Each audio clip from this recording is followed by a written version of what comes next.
ಶ್ರೀ ಪರಮಾತ್ಮನೇ ನಮಃ. ಶ್ರೀಮದ್ಭಗವದ್ಗೀತಾ ಅಥ ನವಮೋऽಧ್ಯಾಯಃ. ರಾಜವಿದ್ಯಾ ರಾಜಗುಹ್ಯಯೋಗಃ. ಸಮೋಹಂ ಸರ್ವಭೂತೇಷು ನ ಮೇ ದ್ವೇಷ್ಯೋಸ್ತಿ ನ ಪ್ರಿಯಃ.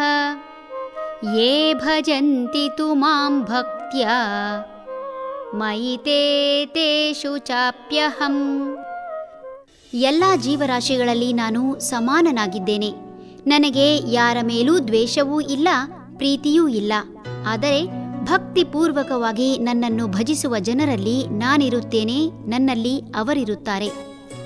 ಜಗತ್ತಿನ ಸಕಲ ಚರಾಚರದಲ್ಲೂ ಇರುವ ಅದೃಶ್ಯ ಶಕ್ತಿಯೇ ಕೃಷ್ಣ ಎಂದು ಒಪ್ಪಿದ ಮೇಲೆ ಭಗವಂತ ಎಲ್ಲರಲ್ಲೂ ಸಮಾನವಾಗಿದ್ದಾನೆ ಎಂಬ ಅರಿವಾಗುತ್ತದೆ. ಪರಮಾತ್ಮ ಎಂಬ ಶಕ್ತಿಯ ಜಾಲ ಸಕಲವನ್ನೂ ಏಕವಾಗಿ ವ್ಯಾಪಿಸಿದೆ.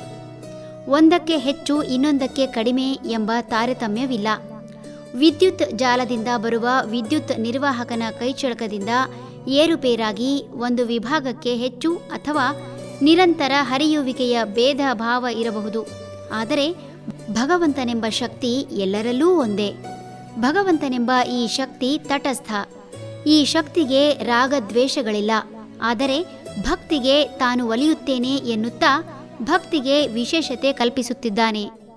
ಭಕ್ತಿಗೆ ಎಲ್ಲರನ್ನೂ ಒಂದುಗೂಡಿಸುವ ಶಕ್ತಿ ಇದೆ.